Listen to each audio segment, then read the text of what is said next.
And she arrives. The huntsman. That was your game in the swamp. All to help you understand the truth, Cassandra. You are no hero. Been called a lot of things in my time. Hero's not high on the list, so... This isn't news to me. You are tainted. The blood flowing through you has the power to raise kingdoms, to alter the course of entire civilizations. Bear the spirit. We must bear you first.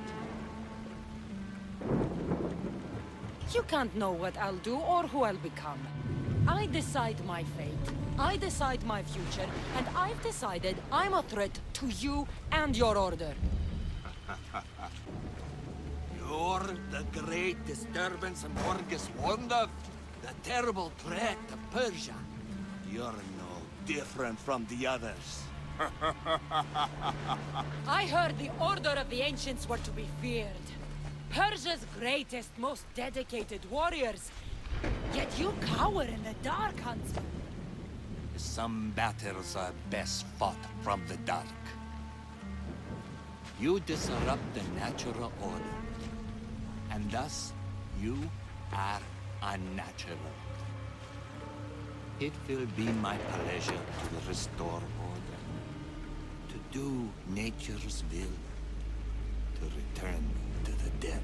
In the first chapter of the Legacy of the First Blade expansion for Assassin's Creed Odyssey subtitled Hunted, the term Tainted Ones is thrown around quite a lot, but we never get a concrete definition as to what the Tainted Ones actually are. Or more accurately, who they are. One thing I can't promise is an answer to this question with 100% confidence, as it's not explained adequately. The meaning of Tainted One is merely alluded to through context of its use. But through context, logic and reference, I think I have a good idea as to what a Tainted One actually is. But anyways, let's dive right into it. What does a Tainted One mean? Well, when Pactias the Huntsman refers to the Eagle Bearer as tainted, he referred to their power and abilities being unnatural, being able to do some serious damage to the world and alter the course of civilizations on the whole. In the Huntsman's description on the Order of Ancients menu, after you assassinate him, it states that nature-preserved Pactias chose him to be the Huntsman, so he became nature's defender,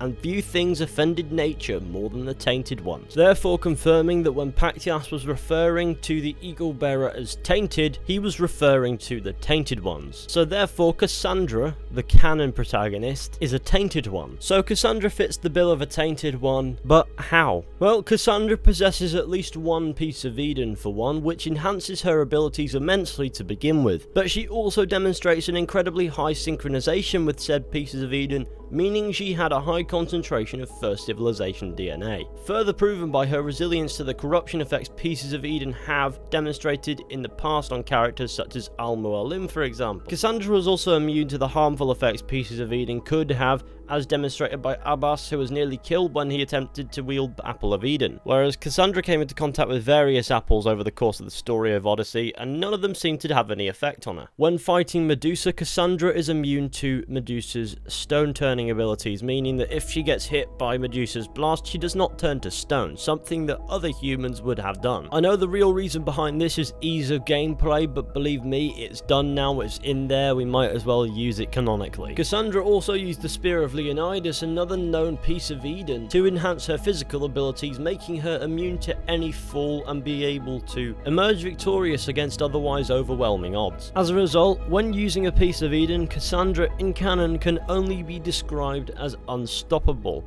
even being able to use the Staff of Hermes to render herself immortal for nearly 2,500 years, which she did without losing sight of her purpose, something Pythagoras had to pass on to her after only a century due to showing early signs of losing that very focus that was established earlier in the story. In fact, in a way, Cassandra is so powerful she could single-handedly alter the course of history if she so wished to do so. Another Tainted One in canon would likely be Alexios, Cassandra's canonical younger brother who adopted the name Deimos.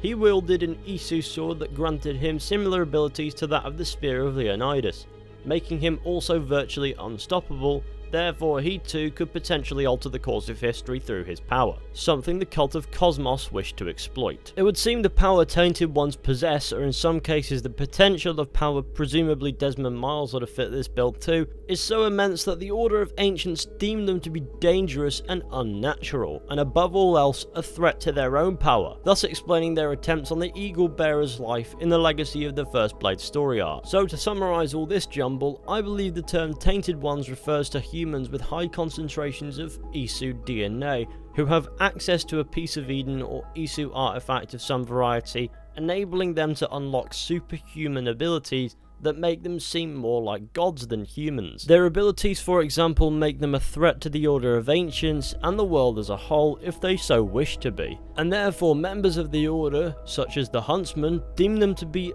unnatural and imbalances within the world that needed to be eradicated. Now this is just how I've broken all this jumble down. I feel as if more emphasis on the Tainted Ones and explanations as to what they are need to be canonically provided to whittle down what exactly they are and what defines them, because all this is educated speculation from me.